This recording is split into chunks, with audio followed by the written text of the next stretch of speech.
High গাই, চলে এসেছি আর একটা ব্লগ ভিডিও নিয়ে। কেমন আছে তোমরা সবাই? আশা করছি ভালো আছো। প্রথমেই তোমাদের সকলকে জানাই শুভ জগদ্ধাত্রী পুজো। আর আমার আমার দুই থেকে দুজন বসে রয়েছে, আর কোলে একজন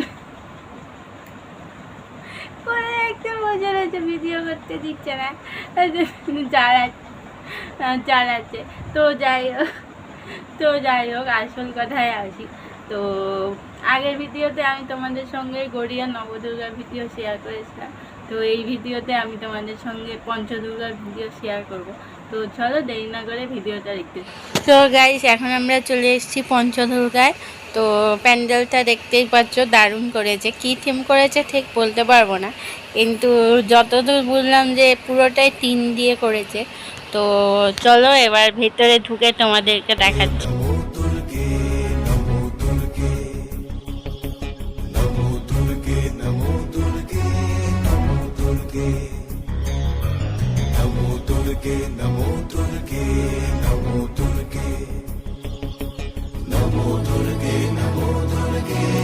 তো গাইস, আমরা প্যান্ডেলের ভেতরে ঢুকে গেছি। তো ঢুকেই প্রথমে তোমাদেরকে মায়ের মুখটা দেখাচ্ছি, কারণ মায়ের মুখটা যে কি সুন্দর লাগছে বলে বোঝাতে পারবো না। তার মধ্যে টানা চোখ, সবকটা ঠাকুরেরই টানা চোখ, অপূর্ব লাগছিল। আমার খুব ভালো লাগে টানা চোখের ঠাকুর। সো গাইস, এবার আমি তোমাদেরকে মায়ের 5টা রূপ দেখাবো। তো কার্তিক ঠাকুরের পাশে যে ঠাকুরটা দেখছো ওটা হচ্ছে দেবী চন্দ্রঘণ্টা। আর অপূর্ব লাগছে, এখানেও মায়ের মুখটা খুব সুন্দর লাগছে, তোমাদেরকে একবার দেখাচ্ছি। নেক্সট যে তোমরা ঠাকুরটা দেখেছো ওটা আমি ভেবেছিলাম হয়তো স্কন্দমাতা, কিন্তু না, ওটা হচ্ছে দেবী সর্বমঙ্গলা। এই রূপটার ব্যাপারে আমি জানতাম না আগে। তো এটার ইতিহাসটা যদি তোমরা কেউ জেনে থাকো তাহলে অবশ্যই কমেন্ট করে জানিও। তো যাই হোক, বাকি দুটো ঠাকুর আমি তোমাদেরকে পরে দেখাচ্ছি।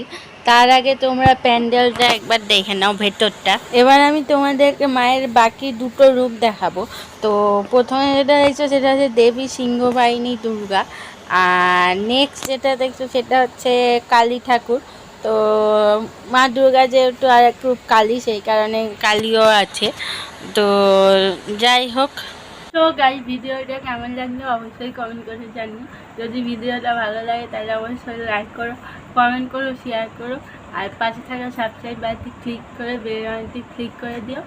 আর এখনও অনেক ভিডিও আছে বাকি। তো চলো দেখা হবে অন্য কোনো ভিডিওতে। বাই।